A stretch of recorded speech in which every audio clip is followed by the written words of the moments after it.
పగటి కునుకు ప్రయోజకరం. కొందరు మధ్యాహ్నం పూట ఓ పావు గంట, అర్ధగంట కునుకు తీస్తుంటారు. ఇంట్లో ఉన్న ప్రయాణాల్లో అయినా కాసేపు నిద్రలో జారుకుంటూ ఉంటారు. ఇలాంటి పగటి నిద్ర మంచిదేనని నిపుణులు అంటున్నారు. మానసిక స్థితిని మెరుగుపరచడంతో పాటు ఆరోగ్యానికి భరోసా ఇస్తుందని చెబుతున్నారు.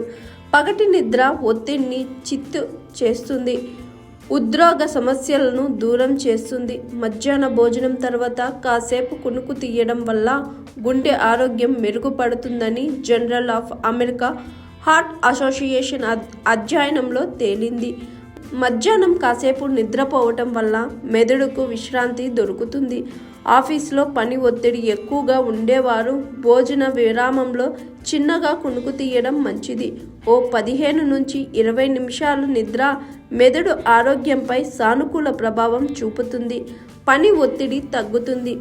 శారీరకంగా, మానసికంగా కొత్త ఉత్సాహం వస్తుంది.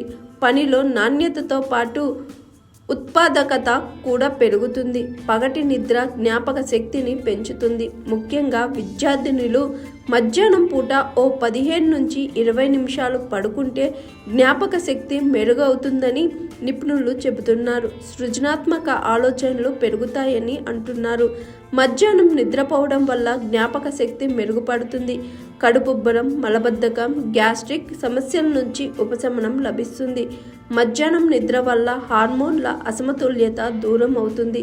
దాంతో థైరాయిడ్, PCOS, మధుమేహం, స్థూలకాయం వంటి దీర్ఘకాలిక సమస్యలు అదుపులో ఉంటాయి. శరీరం నీరసంగా ఉన్నట్లయితే పగటిపూట కాసేపు కునుకు తీయడం మంచిది. నిద్ర వల్ల శరీరం పునరుత్తేజితం అవుతుంది, ఆరోగ్య సమస్యల నుంచి బయటపడుతుంది. అయితే పగటి పూట ఎప్పుడు పడితే అప్పుడు నిద్రపోవద్దు. ముందుగా నిద్ర కోసం సరైన సమయాన్ని కేటాయించుకోవాలి. దాన్ని ప్రతిరోజు అనుసరించాలి. సమయం మారితే రాత్రి నిద్రపై ప్రభావం పడుతుంది. హాయ్ ఎవ్రీవన్, నేను మీ Pavani. Please like, share and subscribe GRTV. Hi, I'm Jyoti Singh. Please like and subscribe GRTV channel. అందరికీ నమస్కారం. నా పేరు Sambit. Please like and subscribe GRTV. Thank you.